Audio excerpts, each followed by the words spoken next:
એક જણો સ્ટુડિયોએ ગયો ફોટો પડાવવા. ઓલા ફોટો સ્ટુડિયોવાળાને કહે કે શું ભાવ છે કે આખી સાઇઝનો? ઓલો કે આખી સાઇઝના 50. તો ઓલો કે અડધી? એ કે અડધાના 30.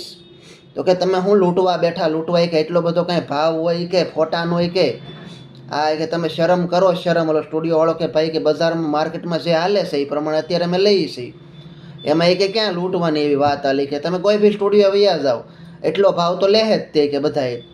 તો કે કાંઈક વ્યાજબી કરો. ઓલો કે હાવી કે એટલા બધા નો હાલે કે 50 ને 30 ને ક્યાં તમે કે વાત કરી કે આસમાને ભાવ પગાડ્યા? શરમ નથી આવતી તમને? એ કે હાવી કે લૂંટવા જ બેઠા છો એમ. ઓલો કે ભાઈ લૂંટવાની વાત ક્યાં આવી આમાં? માર્કેટમાં બજારમાં જે ભાવ હાલે છે એ પ્રમાણે અમે લોકો લઈએ છીએ. તમે તાર બીજે તમે 2 દુકાને પૂછી લો, તમને જો સંતોષ થતો હોય તો ત્યાંથી ફોટો પડાવી લેજો. ઓલો કે વ્યાજબી કયો હાલો કે હું પડાવી લઉં કે માર્કેટમાં જે હાલે છે એ જ લઈએ છીએ ભાઈ. તો ઓલો કે આખો તો કે મોંઘો પડે કે આપણે અડધી કોફી પાડી જોઈએ કે એમ. બધો ફોટો પડાવવા આવ્યો હતો ને એ માણસ તૈયાર કે અડધી સાઈઝમાં એ કે બૂટ આવી જાય ને, એટલે ફોટો સ્ટુડિયો વાળો પાછો મારવાડી આમ. હા એ કે અડધી સાઈઝમાં કે આવી જાય ને બૂટ કે હાલી કે સામે બેસી જાય કે લે. તો ઓલો કે તમે અડધી સાઈઝમાં કે બૂટ કેમ લાવશે કે માથા ઉપર મૂકી દે?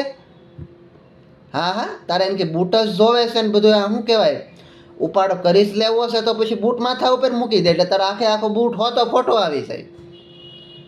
એટલે માણસ અત્યારે અઘરો થઈ ગયો છે, માણસ સમજાતો નથી પહેલાં તો. હા, માણસને સમજવો અત્યારે અઘરો થઈ ગયો. પહેલાં સમજો સમજાય જતા માણસ. સરળ જીવન સરળ હતું. અત્યારે કંઈક દેખાડવાનું જીવન અલગ હોય અને જીવવાનું જીવન અલગ હોય એમ. એટલે અત્યારે માણસ અઘરો થઈ ગયો, સમજાતો નથી. પહેલાં સમજાય જતો.